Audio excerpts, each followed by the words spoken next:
Welcome to Infinite Leaders Live. I'm Lewis Keynes, and our why is simple: to be better educators and to be better humans.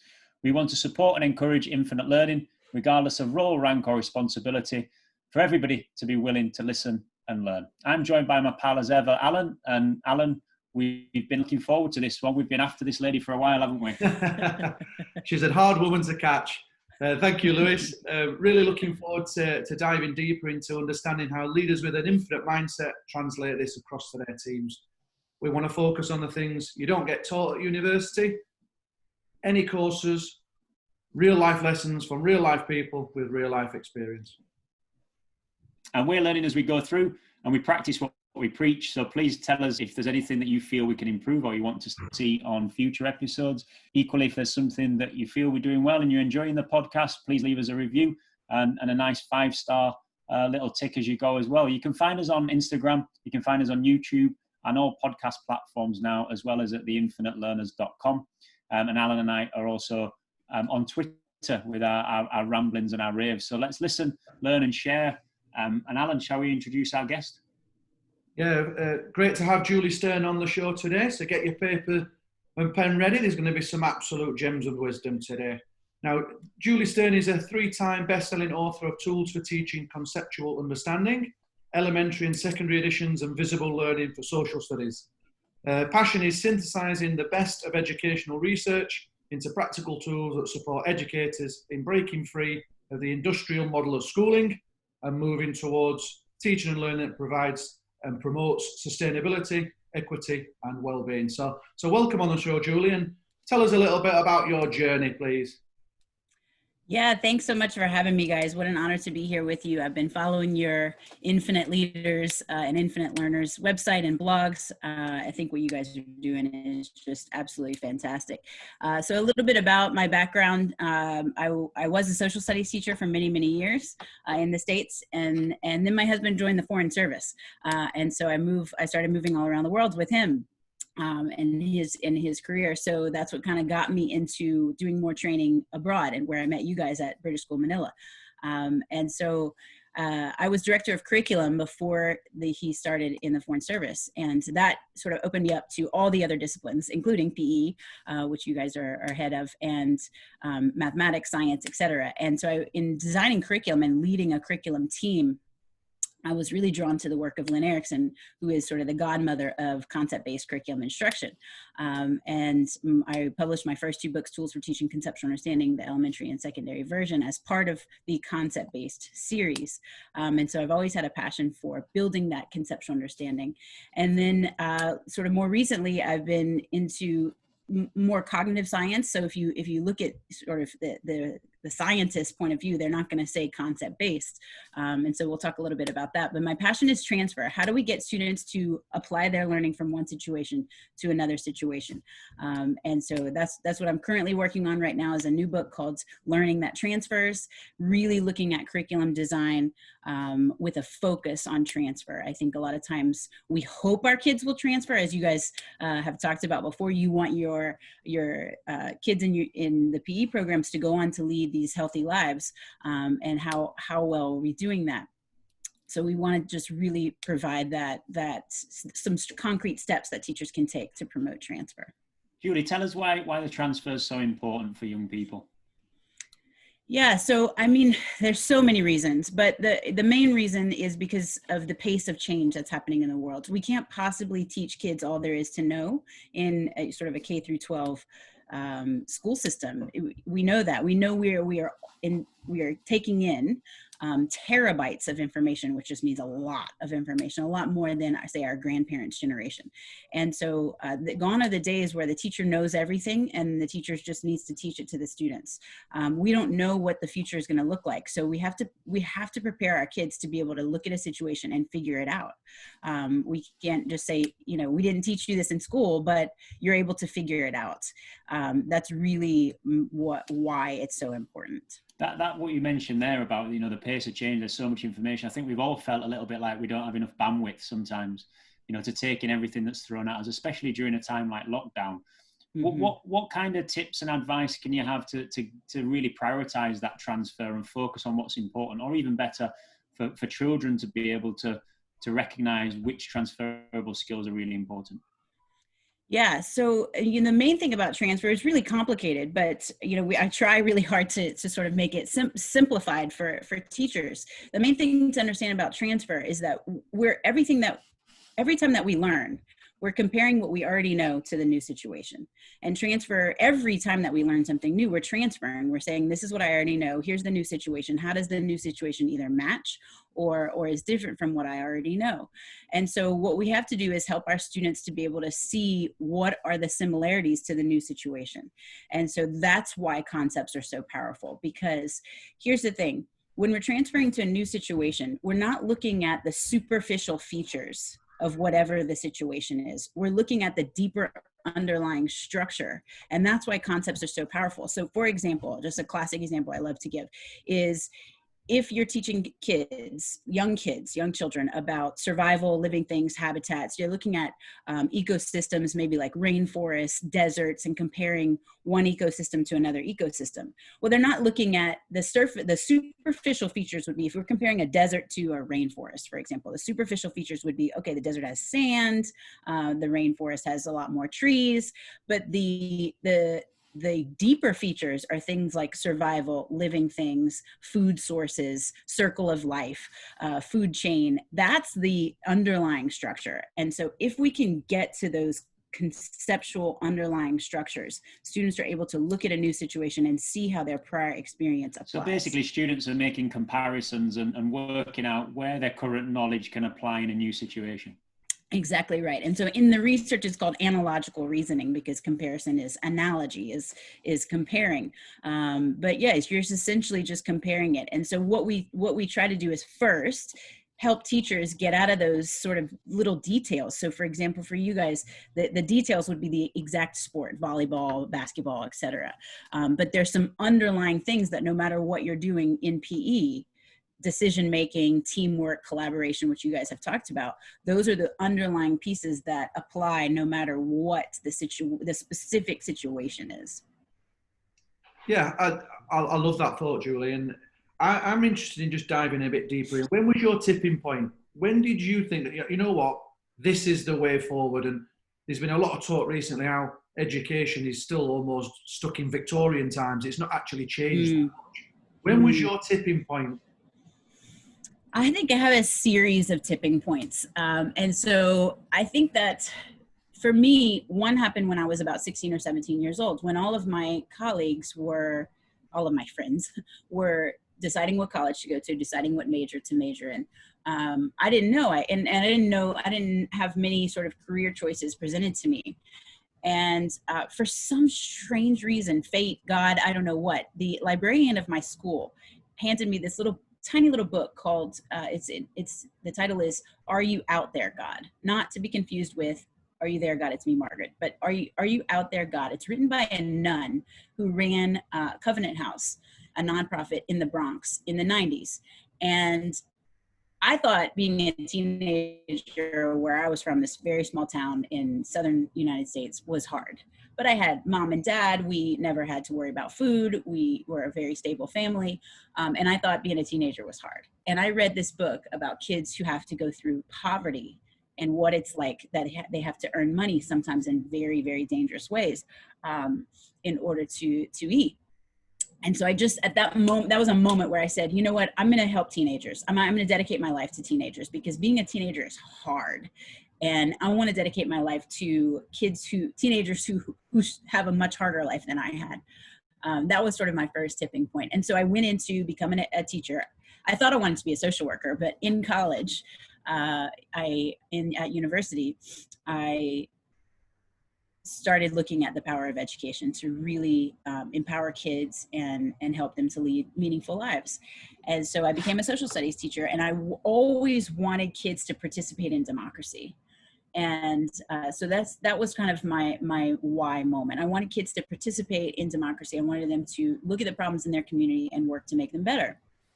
And so what I was trying to do as a social studies teacher is basically teach conceptually. I just didn't have the language for it. So when I came across Lynn Erickson's work, I said, this is what I'm trying to do. I want my students to see power, authority, participation, all of those concepts, all of those transferable concepts when we study one time period in history, when we study one situation in the world. I want them to come up with these transferable ideas.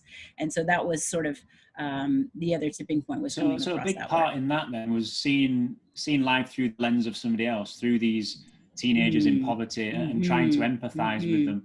And you also touched upon democracy as well. How important is that link between empathy and democracy, especially in today's world with everything that's going on? Great question. Enormous, enormous, enormous. And I think, you know, my most recent book was published with John Hattie, Doug Fisher, and Nancy Fry, which was another tipping point moment for me. Visible Learning for Social Studies, being mentored, obviously, by Doug Fisher, Nancy Fry, John Hattie was amazing, a highlight of my career. And the things that I learned from them, you know, Nancy Fry says a hallmark of deeper learning is for students to interrogate what they understand to be true. And this is essential for social studies in particular, for anything where we're trying to live together in a pluralistic society. Life is complicated. These issues are complicated. What we're dealing with in the United States with police brutality, what we're dealing with all around the world with the coronavirus, it's not as simple as should we wear masks, should we not wear masks? Should we open schools, should we not open schools? Should we protect the economy, should we not? Should we protect health? You know, people sort of put it on this binary line of either this or that. But you know what, nobody's right in either of those scenarios. It's really complicated. And so the idea that we can put ourselves in another person's shoes, that we can look at things from another person's point of view, is essential for a democracy. But it's also essential for relationships. Like you guys know, relationships are hard. You guys are friends, colleagues, you're starting this business entrepreneurship together. I don't know if you've already had tense moments, but you will. Plenty. You know, sometimes I'm living with my parents, with my husband, with my kids, which is, you know, there could be tense moments among all of those dynamics. And sometimes if I'm kind of upset about something, my mom will say, "What's wrong?" And I'm like, "You know what, Mom? Just relationships are hard sometimes." And so the ability to, I'm trying to teach my young kids right now, like, can you look at this from mommy's point of view? Right now, you're asking me to do something, but what am I currently doing? Something that you asked me to do 5 minutes ago. So, you know, pause for a second, let me finish this thing. And so really the ability to put ourselves in other people's shoes is essential for democracy, and the and for life. democracy part of that, I think, is really interesting because empathy is a huge part of being able to be democratic, but at the same time, democracy in many parts is empathy. So what kind of education can we give to children and to young adults that are going through that listen, I'm right, you're wrong sort of phase where everything's black and white, there's no grey? Where how can we point out that there is a little bit more grey than people think, and how do we work through those tense moments? It isn't that you're right and I'm wrong, and if I'm wrong, you could still be right, and I could still be wrong.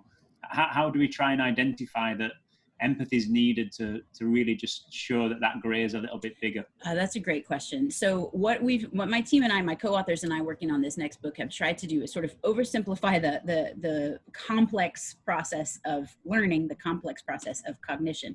And so we have these 3 steps. You acquire understanding of individual concepts, you connect them in relationship, and then you transfer them to multiple situations.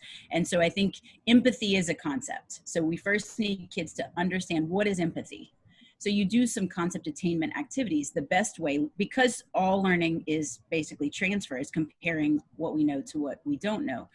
It's great to give students examples and non-examples of whatever it is you're trying to teach. So you can make up scenarios, or you can find little videos where there's an example of empathy and there's an example of a lack of empathy, and have students sort of have a conversation about what are they noticing to really understand the word, the concept empathy. And then when you get to deeper learning, you start to connect those concepts. So what's the relationship between empathy and fairness? What's the relationship between empathy and sport? So when you start to connect them in relationship, that's when you're doing deeper learning. That's when you come up with those principles and those insights. And you explore those in specific contexts. And so I am encouraging teachers to use social emotional learning to sort of kick off the next school year, to teach sort of this process. How do we acquire understanding of single concepts? connect them in relationship, and transfer them to multiple situations. So, I just look at those cool videos you find online. I'm sure you guys have seen, I hope you've seen the ninja course for squirrels that some former NASA scientist has built in his backyard, really looking at failure, really looking at learning, growth. Those squirrels demonstrate resilience. They demonstrate heart. They demonstrate, so many different things. So looking at those really cool videos as a way to have conversations about whatever it is we're trying to teach, social emotional learning, empathy, learning from mistakes, growth mindset. You can use those types of videos to have a conversation with kids, have them think about a time in their lives. When was a time in your life that someone didn't show you empathy? And how did that make you feel? Those types of questions are the sort of context where students are transferring their learning to deepen their learning. How important is that, attaching emotion to it? Because that's the question that for me would get maybe a child's attention. It is where Damien Hughes talked about it in our chat with us last week, that research is sometimes me search. You're more interested in it if it relates to you. And how does that emotional side of learning and that putting yourself in that feeling situation going to change children's perspectives and maybe allow more empathy to be learned? Yeah, well, I think you hit on a couple things. One is prior knowledge and the other one is emotion. So students, we have to acknowledge that they come to us with understanding about the world. And so, you can say, if we're saying, okay, we're teaching volleyball, and how many of you have experience with volleyball? Well, none of you.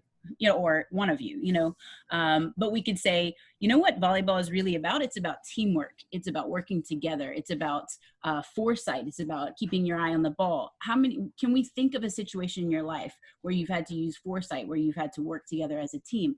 When we go to concepts, we can honor the prior knowledge that the prior experience that students come to us with. And so I think that's, one of the major things that I try to emphasize. And then your second piece is emotion. You guys, if you've attended any of my webinars, you've attended my workshop back a couple of years ago when I was at BSM, that I always like to show different videos or different sort of blow your mind kind of context, kind of experiences. And I think that is an essential piece as well, that we do want to capture students' attention, but it's in the service of learning. Sometimes I think we get into this sticky point where we're trying to capture students' attention in order simply to motivate them, simply to engage without thinking about the learning. So let's make sure we keep learning front and center when we're tapping into the emotions. Yeah, fully agree, Julie. Just back a peg or two. I'm interested in family, and obviously I've got children myself, and sometimes find that the work-life balance, as sometimes we call it, difficult. How do you deal with that as a mum, where you're a very busy woman writing books? How do you balance your family life, and what are your core values? That's a great question. I don't know. No, I mean, I think, definitely family is enormous for me, and I'm making sure that that the time that I have with my kids, last year I traveled, in 2019, I traveled pretty much every 3 weeks, and I have a 4 and a 6-year-old. The only way that was possible is with an incredibly supportive husband, incredibly supportive parents, and of course I had a nanny. She's phenomenal. And so, shout out to all the people who care for children whenever working moms are on the road. But it was really hard. And so what I tried to do was make sure that my time with them was super, super quality. So for example, when I was home, if I came back from a trip, and they wanted to play a game before we left for school. Well, I think a lot of moms would, with their schedule so hectic, they would be like, no, we cannot play a game. We have to get out the door. We have to go to school. I would say, you know what? I'm going to sit on the floor and play this game with you. So what if you're late to preschool and kindergarten?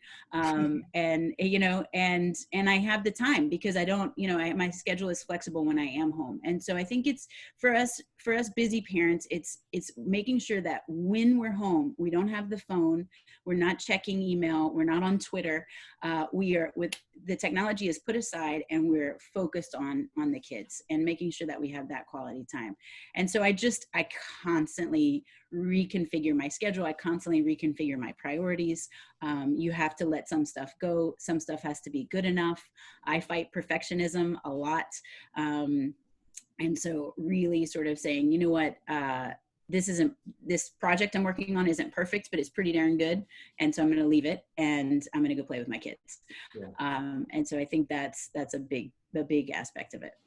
So I'm sure your family life is front and center on your core values. What drives you, Julie? What's your real values when it comes to being a leader and a mom and an educationalist? Yeah, I mean, I think there's so many core values, but I think what drives a lot of it is trying to make sure that as many people as possible can live meaningful lives, and somewhat that is up to them to determine what that means. And so I like the concept of self-determination, the concept of people becoming who they want to become. And so I try to practice that a lot with my own kids. Telling them, you could say you can be anything you want to be, and then you sort of communicate these other values. And so it's really about trying to honor my kids as human beings, honor everybody that I come into contact with as human beings who have their right to their own self-determination. And I think as a leader, the other value that really drives me is integrity. I really, as you guys I'm sure you find yourself in sticky situations a lot, and you have to act with integrity, even if nobody's watching. And so, I don't know if you know this famous quote from Michelle Obama, take the high road. But I use that a lot. When people do things to me that I find to be underhanded, I find to be mean, spirited, I find to be unfair, I'm always sort of repeating in my head, you know what? Take the high road. You get an email, it makes you mad. You take a deep breath and you say, I'm going to take the high road. I'm going to do the right thing. And so that is enormous for me. And there's multiple opportunities to practice taking the high road for sure. Yeah, I think every teacher can empathize with you there without a shadow of a doubt. Tell us about a time where maybe you've got it wrong, Julie, and you've made a mistake or you've had a really challenging period. That's a great question. I think as a leader, the hardest for me was when I had a lot of people who were lateral to me. So when I was director of curriculum, I was director of curriculum for a network of 4 schools, and all of the principals of those schools were even to me. So nobody's decision trumped the other person's decision, right? And so that's hard. I'm sure you guys have been in similar situations where, you're both responsible. You and other people are both responsible for something, for education of kids. And so, especially when it comes to assessment, I think that my biggest sort of mistake was when I first took over the role of director of curriculum. I was really into transfer. I really wanted students to transfer. I really still do deeply believe to my core that the assessment has to be a task the students have never seen before, because otherwise we don't know if it's simply recall of whatever it is. So if we're trying to measure higher order thinking, if we're trying to measure students' ability to transfer their learning to new situations, the situation on the assessment has to be new. And so when I really got it wrong, sort of the number one thing that I can think of when you ask that question is I designed some really, with a huge team, I designed some really great assessments where they were transfer tasks. And the students did not do well on them because we had not built a culture of transfer. We sort of said, okay, we're studying World War II, and now here's the assessment is going to be on the war on terrorism. So figure it out. Many of the students did do well, but by and large, it was hard for them because we had not transferred previously to this assessment. We had not built a culture of transfer. And so now what's great, it was a great sort of mistake in that now we make it very explicit and crystal clear that you build a culture of transfer. You have students practice transfer. It made me design all kinds of prompts for students whenever they encounter a new situation. Here's a question you can ask to scaffold that transfer experience. And so I think that sort of misstep taught me a lot, and now my work is much better for it. Yeah, just go on, Alan. Yeah, I just want to pick apart there. I mean, we've talked with guys from the Green School in Bali. I'm sure you're aware of their approach. We've talked to people who are really keen on exams and are very much driven down qualifications. Just hearing what you're saying there about giving them something they've never seen before, where they've got to transfer over their skills. How can we get that in the education of tomorrow, so that they're not just rote learning and spieling off facts that they've learned, and make universities actually accept those kinds of assessments rather than the standard SATs and GCSEs and IB? That's a great question. So my hope is that our next book will become, comparable to UBD, Understanding by Design, will be taken on by schools all over the world as a focus on transfer and designing learning where students are capable of transferring their learning to new situations. And so what I do when I talk with teachers, I want them to see that transfer is along a spectrum. And so you can think of Perkins and Solomon are the two researchers most famous for researching transfer in education. And what they say is there's what they call near and far transfer, basically fancy words for similar situations. So we go from one situation to a new situation that's relatively the same, to increasingly dissimilar situations. And so if you think about a lot of the assessments, so the diploma assessments for our international baccalaureate, the AP in the United States, a lot of assessments are simple transfer. Yeah. They're slightly different than what the way in which the student was presented this information in class. And so so transfer is essential, even if it's simple transfer. Now there's some assessments that are strict recall. But for the most part, the question is going to be worded differently than the teacher worded it. And students will have to figure out, what is the question asking me? And so in a lot of ways, I sort of start with, look, if you take on what I'm saying, students are going to get better results on those exams, period. And so I think that's the thing that I have to I show lots of studies of how when we organize curriculum conceptually and when we focus on transfer, students do better on these assessments. And so, you don't have to, if you still are really worried about those assessments, don't worry, it's going to be fine.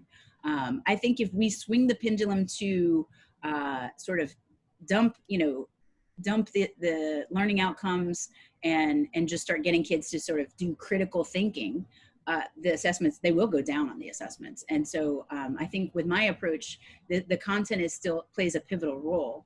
And so students will still do well on those assessments. But you're absolutely right. I mean, it's going to take, we're seeing it already. University of California said, we're no longer going to take these entrance exams.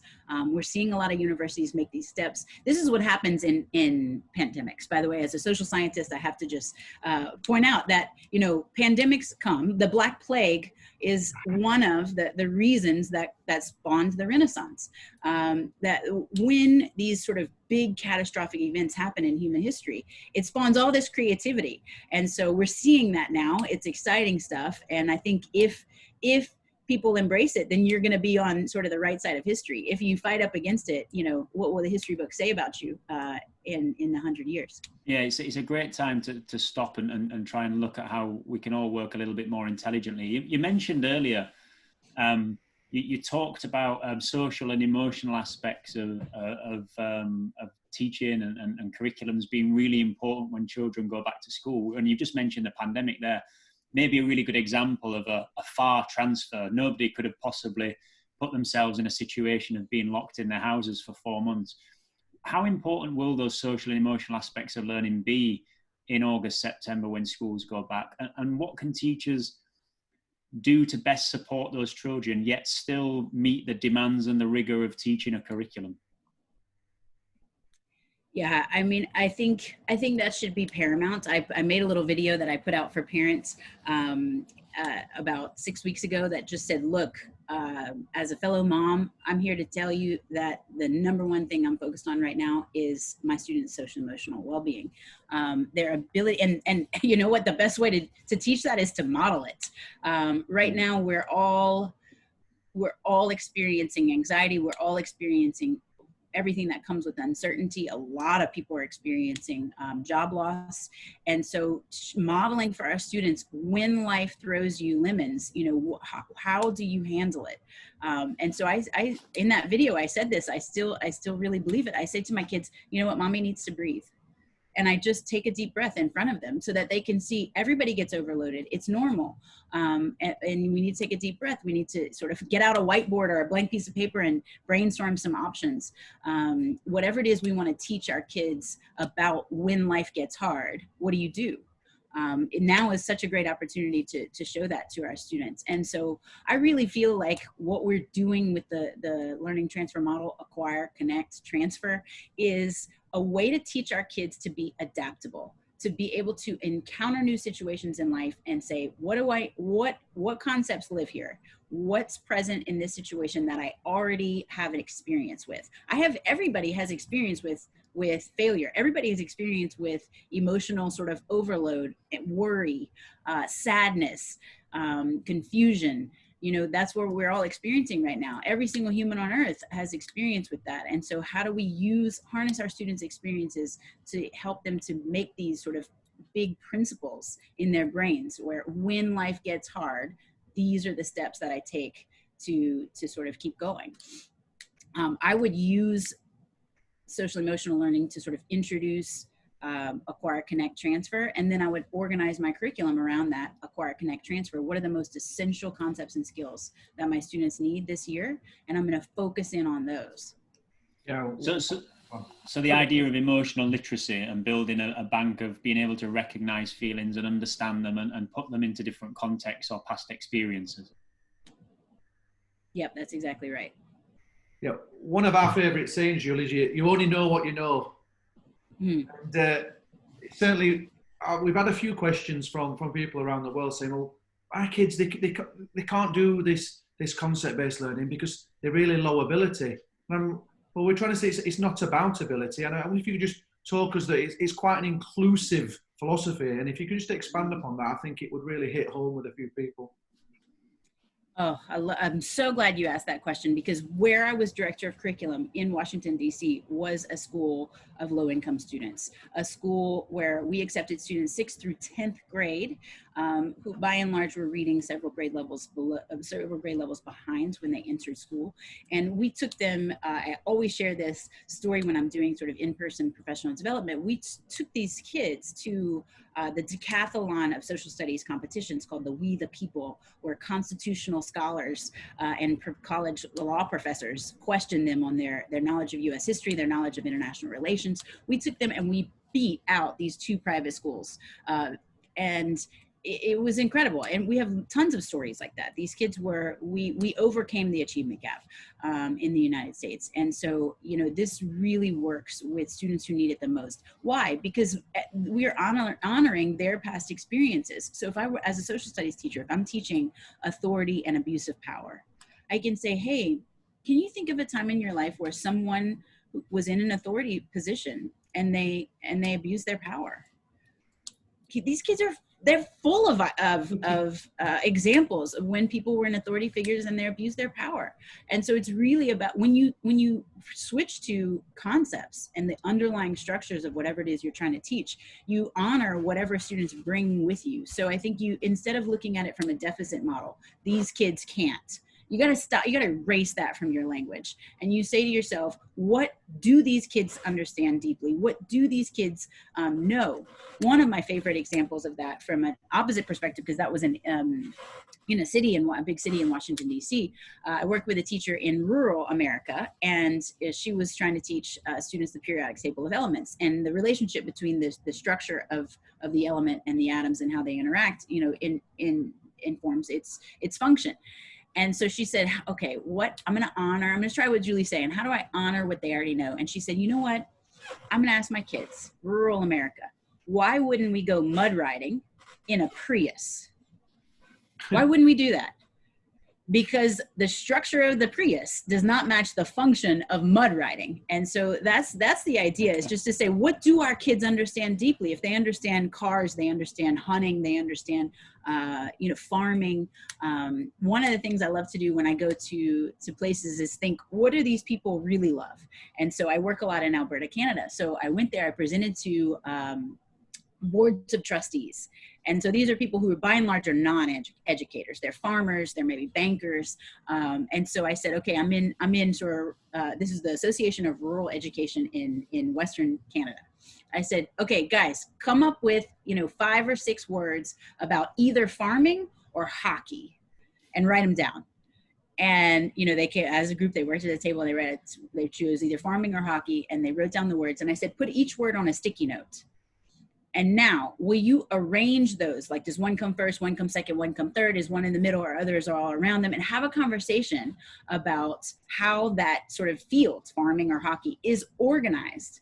And it was an amazing activity. They were super engaged. They were super into it. And my point was that we can show students how mathematics is organized, how social studies is organized, how PE is organized, by looking at something that is close to home to whoever our audience is.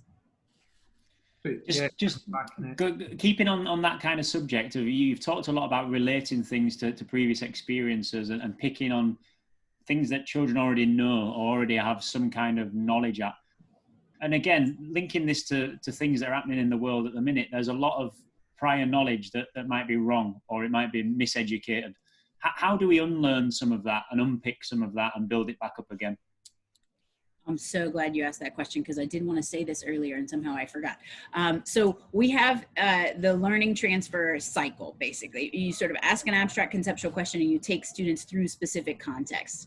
And so when I'm designing a sort of sequence of lessons, I want to make sure that the context increase in complexity, increase in sort of messiness, increase in noise from one situation to the next. So one example that I use is that I have out for social emotional learning. I would encourage your listeners to try it out, to adapt it. But it's a PowerPoint presentation. You can download it. It has all the videos and everything in there. But we talk about resilience or growth mindset, success, failures. And I start off with this 30-second video of a kid jumping on a stool. I think I showed it at BSM when I was there. Imagine you guys have seen it. So it's just a kid jumping on a stool and he keeps failing. And then finally he gets it, and man, does it feel good. And so that's sort of very simple. I want students to see that it's a very simple situation where the more failures you have, the sweeter success tastes. And then the next video is a little bit more complex. And then the next video is a little bit more complex. Eventually, I bring in, I'm pretty sure I showed this video at BSM as well. I bring in a video that's based on identity. Students are facing all of these obstacles, either because they are poor, or because of their religion, or their gender, or their race, or one kid has a disability. And so it's like, okay, this is more complicated. Let's have a conversation about this. And so I think you can layer on the situations that have a little bit more complexity as you're transferring, so that students come back to interrogate what they understood, to say, what about this situation matches what I previously understood? So the sort of first step when you transfer is what's similar, and the second step is what's different. How do I rethink what it is that I understood in light of this more complex situation? And so one thing that I did with that hockey farming one, I said, how would new situations play out? And I was presenting the day before, I say, the wheels fell off in the Americas. I was presenting on March 12th in Alberta, Canada. And I said, okay, you did that whole thing with farming and hockey. That this is a region that's really dependent on oil. It's a big oil region. And so I said, okay, oil prices have dropped. How does that impact farming and hockey? And they had a conversation about that. And then I say, okay, COVID-19, how's that going to impact hockey and farming? And I mean, it's enormous. But if you understand the structure of hockey, you understand the structure of farming, when you have a new crazy situation, that structure is what's able to let you sort of unpack the new crazy situation. Not the sort of surface features, but the the underlying deeper structures that we call concepts and their relationships is what allows you to be able to transfer to that other situation, the more complicated situation. So again, taking it back from that specific context that is understood to then applying those same principles and transferring them to other things that are a little bit more complicated, a little bit more complex. That's right. And always being open to one of our favorite strategies is from Harvard's Project Zero. I used to think, now I think. I used to think this, now I think this. Specifically telling our students, here's my current thinking, here's my revised thinking. And what I try to do is model that like when I'm doing an all-day workshop, I'll say, you know what, teachers, I used to think this. Now I think this, showing that our thinking evolves. That's the hallmark of a wise person. You don't just, one and done, you're finished, you're learning. It's revisiting what you thought you knew and tweaking it.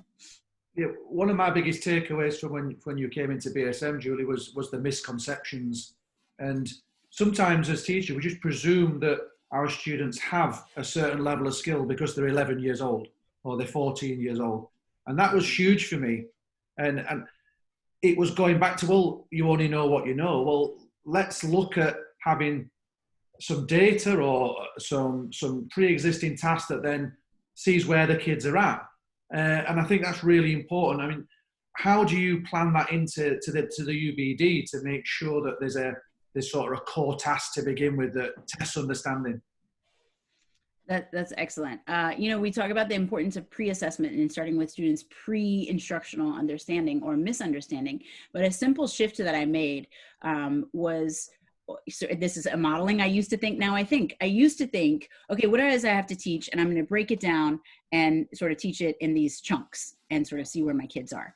Now I think, what are the transferable organizing ideas that are going to help my kids navigate the world? That's sort of my question number one. My question number two is, okay, of that, what do my students and which of my students, because they're not some monolithic blob, they're different humans. And so what of my students and which of my students do they already understand, partially understand, and misunderstand?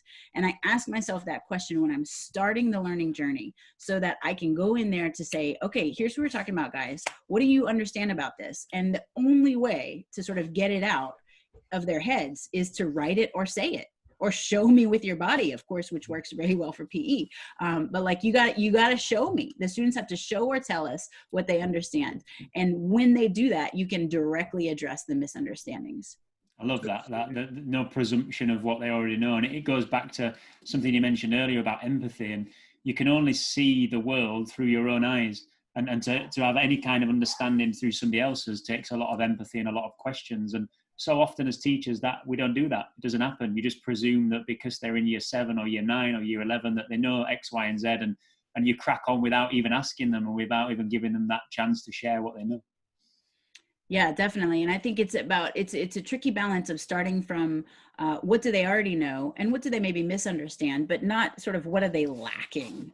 I think that's a simple shift in thinking that has enormous impacts. Not like what are they behind in. I hate how people are talking about kids being behind and kids needing to catch up because of COVID-19.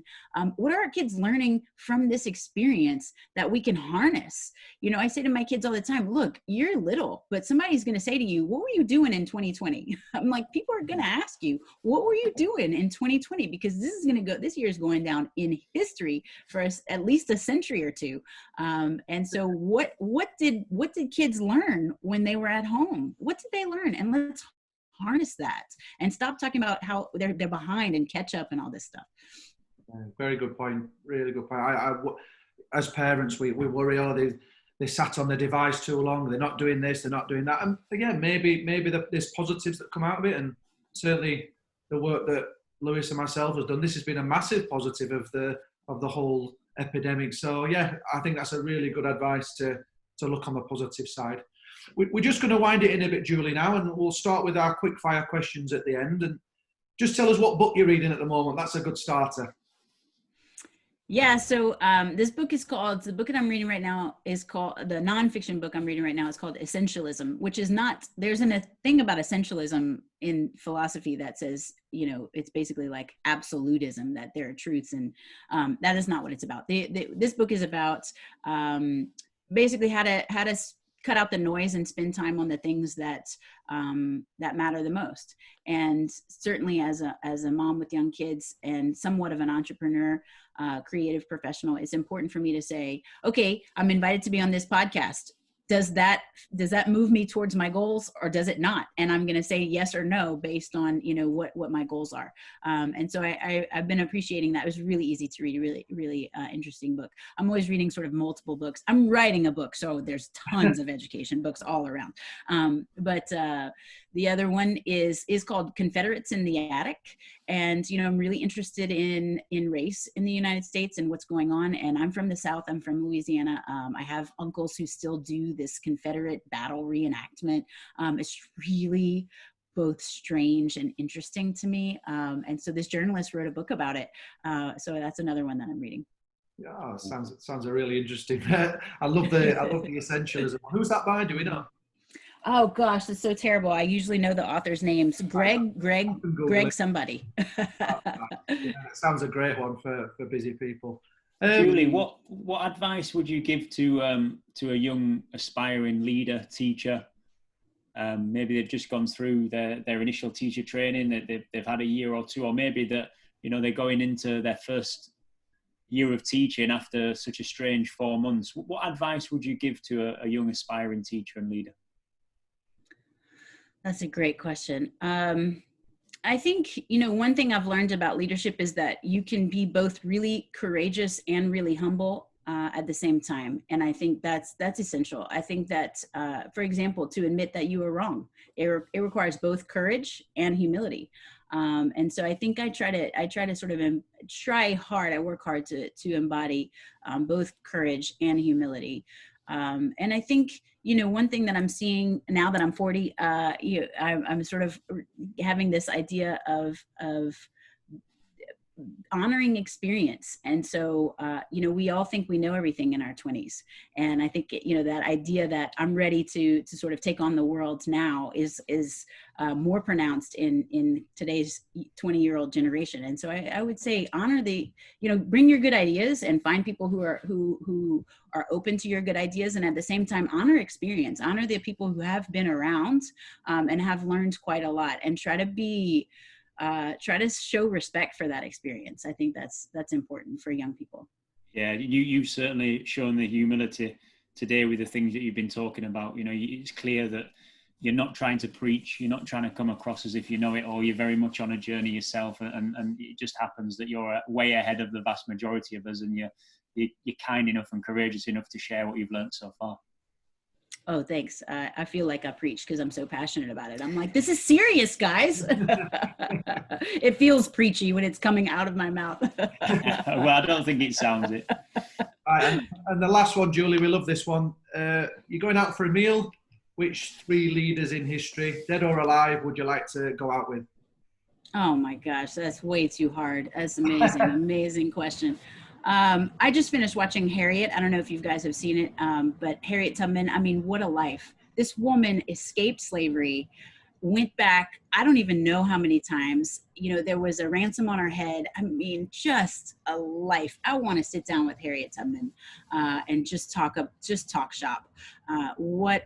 Talk about courageous. I just can't even get over her life. I also just finished watching Self-Made about Madam C.J. Walker, who was the first sort of self-made female millionaire in the United States. Some people like that, people who just super overcome incredible adversity, just keep going. Gandhi, Nelson Mandela. I mean, those are the people, like even Jesus Christ. I mean, I want to sit down and have a meal with people who overcame just incredible adversity and just dedicated their lives to others, to justice, and to making the world a better place. Yeah, I've got a cool picture of a young Nelson Mandela trying to jump on that chair, that little chair on that video that you showed us, and failing again. He got there eventually, didn't he? Indeed. Brilliant, Julie. Love that. Thank you very much for coming on the show, and Lewis will round it up. Yeah, thanks a lot, Julie. Really appreciate your time and all the energy that you've given us there. And I've learned loads personally, and I'm sure everybody who's been listening will have many a takeaway and a few gems of wisdom that you've shared with us. So thanks very much. Awesome. Thank you guys so very much. Guys, remember to search Infinite Leaders live on YouTube and IGTV. We're also on all podcast platforms now, and we're pleased to announce on www.theinfinitelearners.com all our webinars, articles, and weekly journal notes will be updated. And we'll see you all next time. Thanks again, Julie, and see you soon. For sure. Bye, guys.